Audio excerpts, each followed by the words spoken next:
What is it, Florence potatoes? Yeah, Florentine potatoes. And a tomato salsa chicken with a strawberry surprise.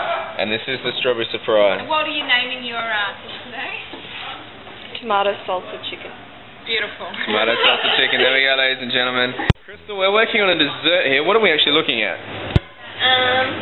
We don't have a name for it, we just made it up, but it's like layered strawberry and white mousse chocolate.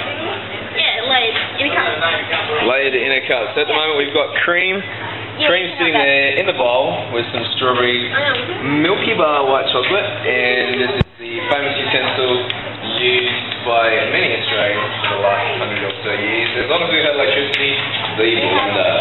Oh look, Philly cheese as well. Kraft, you're going to be paying us some money for this. And there's some black and gold chocolate mint slices.